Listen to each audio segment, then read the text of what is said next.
What's up mga loko-loko? What's up mga loko-loko? Ayan. Ayun.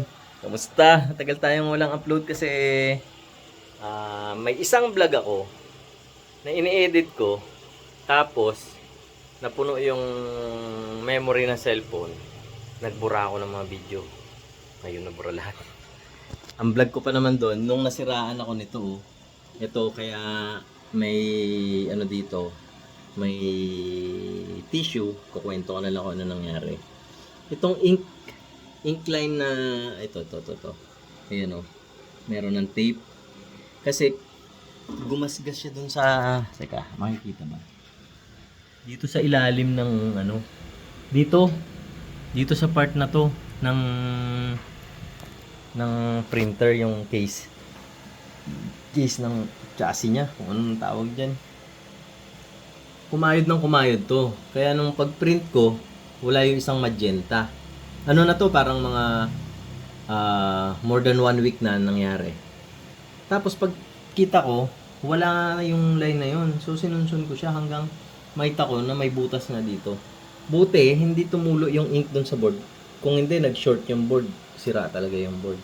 Ganun kahaba yung yung punit. So walang connector, walang kahit anong gamit na pwedeng magamit dito na para dyan talaga. Wala akong extra ink line. Tapos sana ba yung mga connector? Yung connector kakarating-rating lang din. Ang naisip kong paraan, ito yan, pinutol ko to dito kasi kasya to sa hose eh. Pinutol ko to dito, tapos pinaliit ko ng konti. Itong mismong dulo na to. Yan. Tapos sinaksak ko dun sa, pinutol ko yung butas na part ng hose. Tapos siya yung ginawa kong connector. Ayan, nandito na pala. Ito parang ganito. Ito yung mga connector na bagong dating. Marami ako size na in-order kasi hindi ko alam kung ano yung sasalpak. Yan.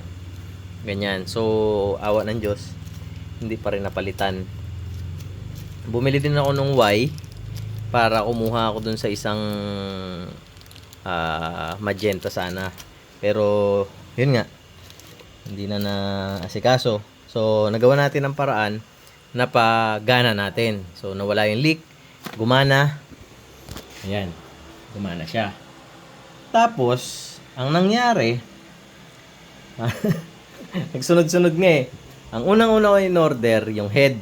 Yung print head nito. Kasi, kahit anong gawin ko, nagkakaroon ng guhit yung sa dilaw. Hindi ko ma-explain eh. Basta hanapin ko yung picture na basta mayroon siyang laging parang guhit na ganito na matingkad na part na yan. Matingkad yung guhit niya. Lalabnaw. Matingkad, lalabnaw. Minsan walang ganon. Minsan meron. Na may isa akong technician na nakausap na may case daw na nangyari na ganon, na napalitan niya na lahat. Pati strip, damper, kung ano-ano pa sinabi sa akin. Ganon pa rin daw. So sabi ko, putik, baka head na yun ah. So nag-order na ako ng head. Tapos hindi pa dumadating, pin-order ko kay Mrs. Sarabas. Tapos yun nga, nangyari to. Tapos meron akong nakita dun sa Facebook group na ganun din yung problema niya. Tapos chinat ko siya, mabait din naman si Sir. Isang probinsya ngayon. Hindi naman siya nanonood sa atin, pero shoutout na lang sa iyo, Sir. Kumalala yung pangalan mo. Sabi niya, ilipat mo yung ganito. Ito kasi dati, yung slot ng yellow na to is magenta. So, pinagpalit. Tapos, tinuruan niya ako. Hinigupan ko lahat. Head clean. Pag-print, boom! Napakaganda ng print. Tapos, yun. Dito tuwa ako. Okay na ulit. Tapos, teka lang. May bumibili. So, yun. Tuloy natin. Saan ba ako kanina? Yun. Okay na. Goods na ulit. Pero yung head natin, extra na natin yan. Ang nangyari naman ngayon, after ilang araw, bumigay yung ating ink pump. Yung dito sa capping. Hindi ata ink pump yun. Basta sa capping, yung hinihigop dyan na motor, nasira. Pang 1 week na ata ngayon. Teka, tanggalin ano natin Buksan natin tuloy. likod. Pang 1 week na ba ngayon na nangyayari. So pag wala yun, matutuyo yung ink. Kasi walang hihigop eh. So, ay, may vlog nga pala ako noon. Yun pwede ko palang mapakita. Habang binabaklas ko to, panoorin nyo muna. Yun nangyari. Ito problema. Ting!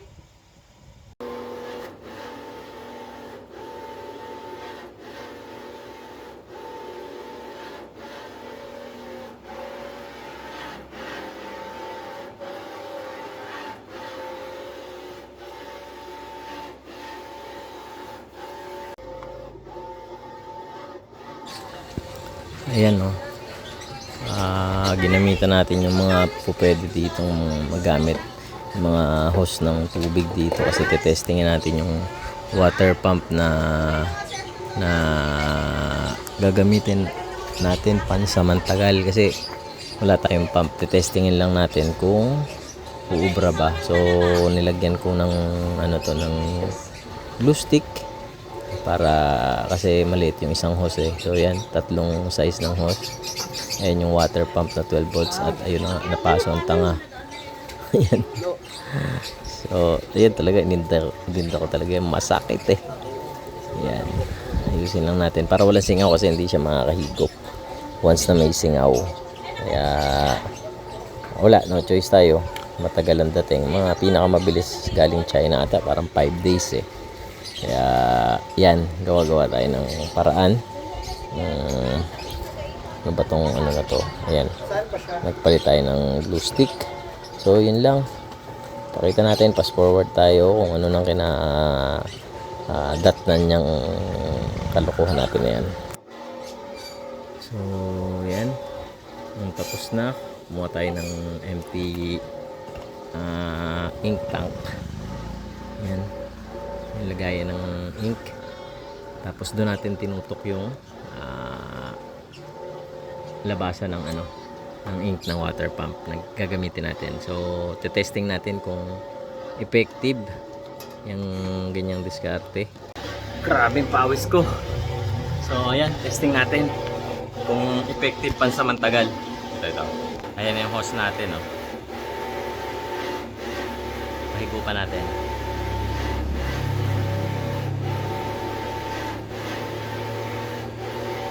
Yun. Saan na ba? Ayan na, oh. Ayan na. Oh. Mamaya testing natin. Mag-cleaning tayo.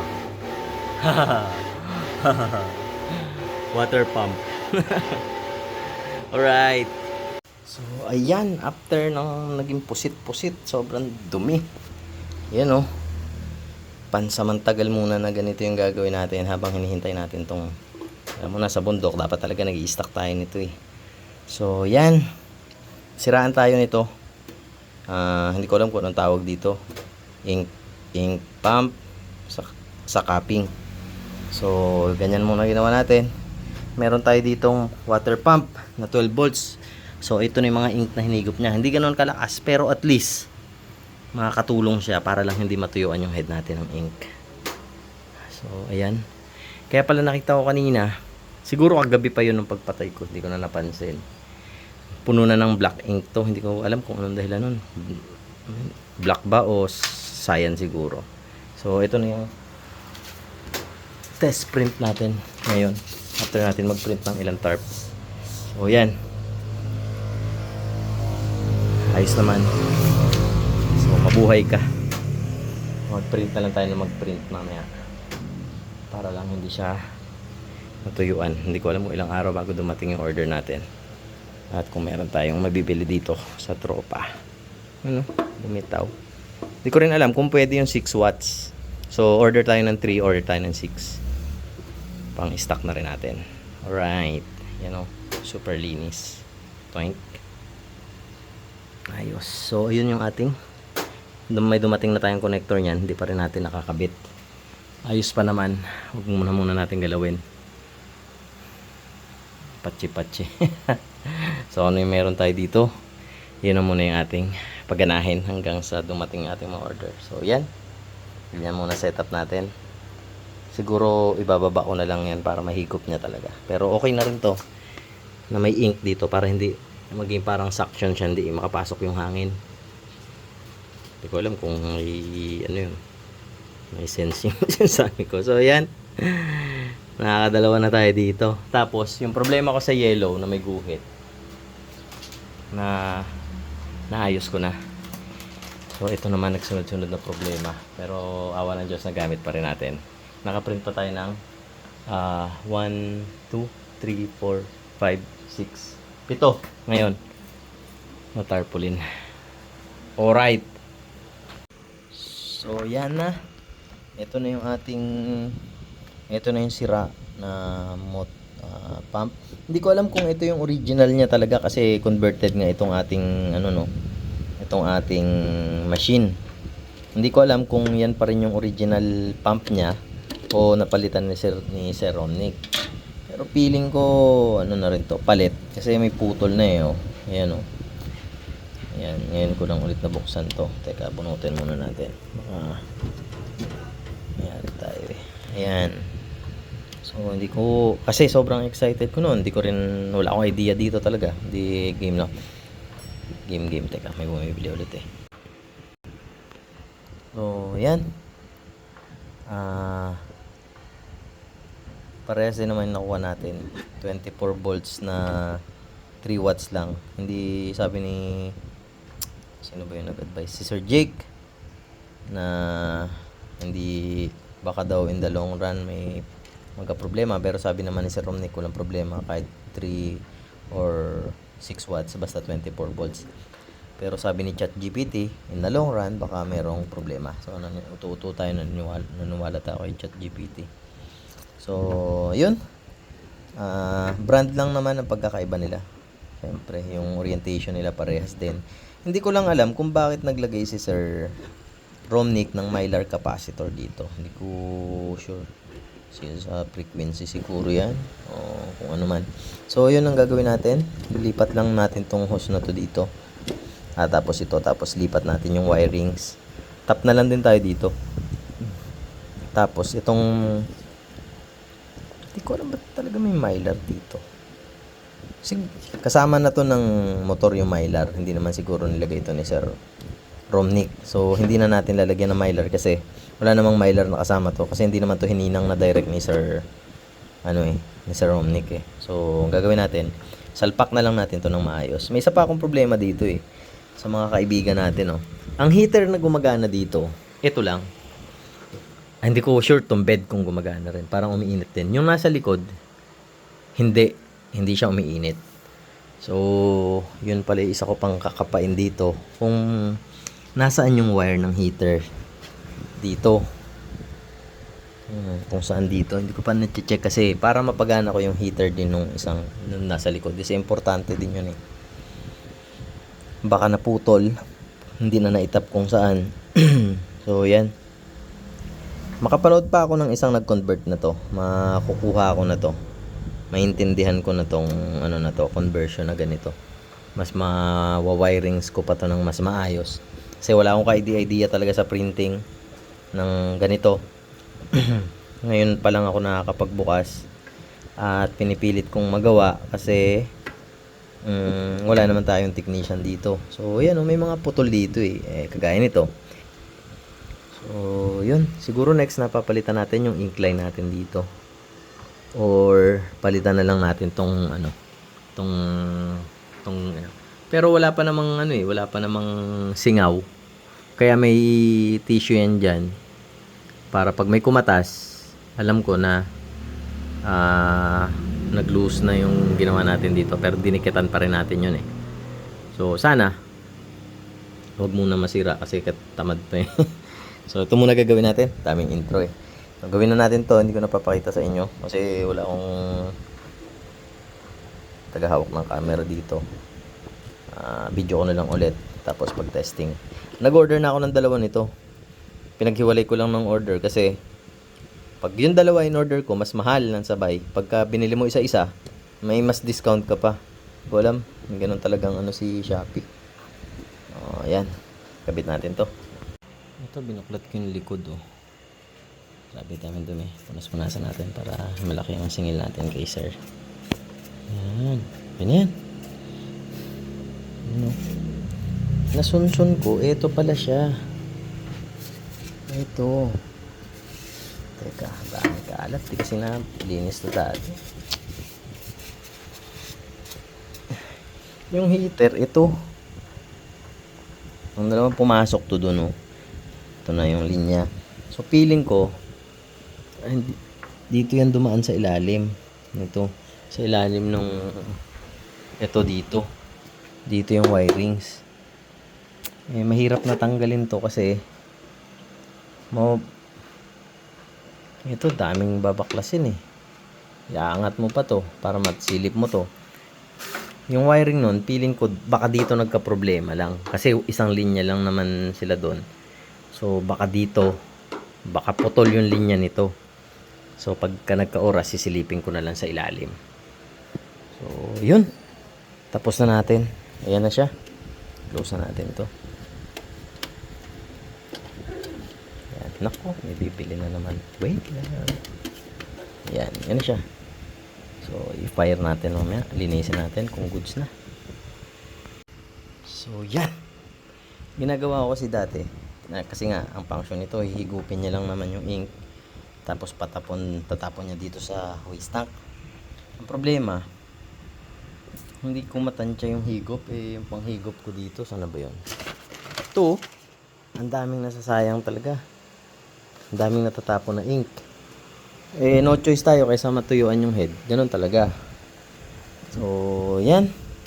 Testing na natin bago natin isara.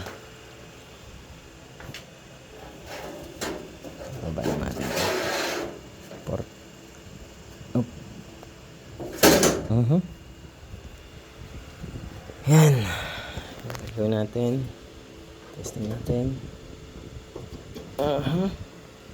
Tingnan lang natin. Maglinis lang tayo. Kaya meron ako nito. Yan. Nagtitest print ako. Kasi, yun nga, minsan, hindi ko nahihigop ng maayos. Yung yellow, minsan may black, may blah blah blah. Kaya kanina, hinigupan ko na naman to kasi may black na naman kasi nga, hindi naman nahihigupan tong ano na to. Manual higop lang ginagawa ko. Nakasurvive din naman. At tawa ng Diyos. Sana. Tignan natin. Hop. Hindi naman umusok. May sunog ah. Tama-tama rin to pala dito. Ngayon ko lang nakita tong area na to. Ito. So, yan. Mag-head clean tayo. Teka. Ganun muna tayo. Test muna tayo. Dito lang. Sayang eh.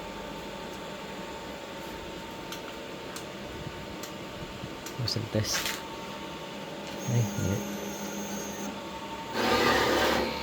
Kagaya niya, no? Ayun, no? Ayun, no? Diba? Magana na kaya? Clean nozzle.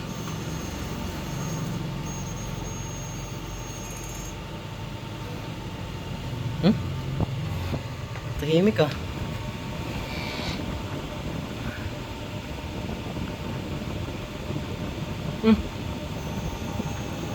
Yun na yun. Ayun. Meron naman para. Dapat pala ginanito. Ano kaya yun? Parang hina. Yung isa nag-grrrr. O dahil maluwag lang yung dati. Oo. Maluwag yung dati kaya maingay. Testing natin. Hanap tayo dito ng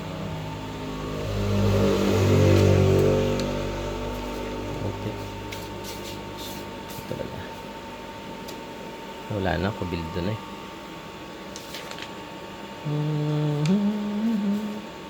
Sayang kasi, pero sige. Ito na. Muscle test.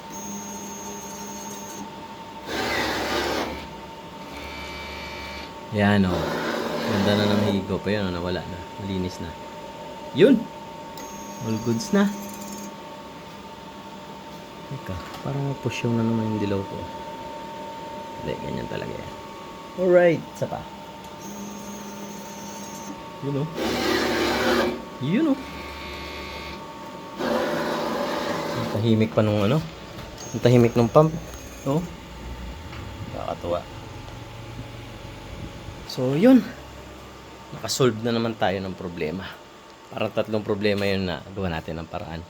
Pero yung head, ano na rin kasi, 1 taon na rin mahigit ito. Ito yung head ko eh. Ayan o.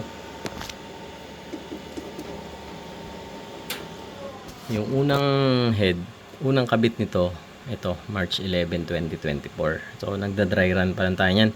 As in 1 week tayong walang print, bla bla bla. Napakadalang talaga kasi wala. Piniprint ko lang noon, tarpaulin ko eh. Pinapanglagay kung saan saan. Tapos nasira siya noong February 27 natin siya napalitan. Kasi parang mga 1 week siyang nakatenga. Kasi yung shipping, bago nakabit natin ng 27. Mamaya ulit may bumibili. Balik tayo dito. So yan, nag 1 year siya noong February 27. March, April, May. So, 1 taon at magtatatlong buwan. Sulit. Ayos na rin. Hindi ka na rin abono. Pero, para sabihin mong sulit, parang hindi. Kasi 1 taon lang siya. Pero hindi siya araw-araw na nagpiprint. Kasi kung sa iba yan tumagal ng 4 months, tapos araw-araw ka nagpiprint, 6 months, araw-araw ka nagpiprint, na walang pahinga maghapon, yun ang sobrang sulit talaga. Sabi ko nga, kahit ganun lang kabilis ang head, kung araw-araw naman nagpiprint ka, ayos pa rin. Kesa yung 1 taon, ganito kahabang inabot, na hindi ka naman nakakapag-print ng araw-araw. Hanggang ngayon, may mga araw pa rin tayo na wala talaga. O ganun talaga kasi wala naman tayo sa bayan, nasa barangay tayo na area. Pero ayos lang din. Kahit papano, hindi tayo nag-aabono ngayon. Unlike nung mga una na yan, talaga masakit sa balat.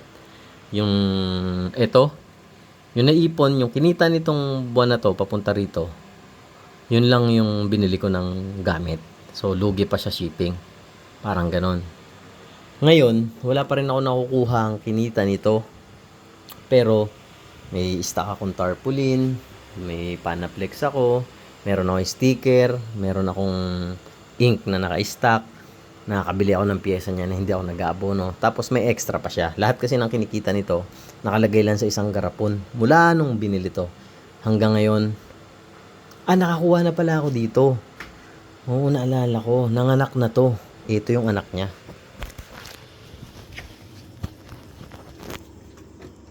Ito. Yan. Yung pinambayad ko pala dito ay galing doon. So, nanganak na siya. Yan. Utang to. Yun din ang nagbabayad dati. Ito nasa kulang 50 ata. Nung nakuha ko to dahil utang din sa Shopee syempre. Pagka pang negosyo naman, walang masamang umutang. Kasi alam mo naman na mababayaran mo. So, yan, utang yan. Yung panggawa ko ng pin button, utang. Rim cutter, utang. Ito, yan na. Ito, gawa ko to. So, available po dito sa amin customized na notebook. Itong pumili yung pamangkin ni Mrs. Yan, tapos may pangalan ang bawat page niyan.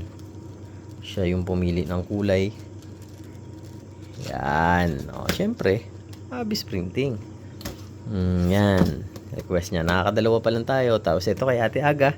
Siya na mismo yung gumawa ng cover na yan. Yan. O. Tapos bawat page niyan, may character sa loob na light. Ito, gawa niya yan. Lahat ng notebook niya, gawa niya na. Yan. Ito po ay scratch proof. Waterproof na din. Itong print, hindi humuhulas. Pero yung photo paper, siyempre hindi waterproof. Pero, matuluan man to, punas lang, goods ulit. Yan o. O. Nag-away pa sila dyan ni Gabi. Yan. Gawa na yung ate yan. Yan o. Yan. Meron tayo niyan. Meron tayong notepads. Yan. Yung umorder sa atin ito. Kakilala natin. Yan. Sa anak niya may pangalan. Ang benta ko po nito ay 55 pesos lang. Itong personalized na notebook. Ito.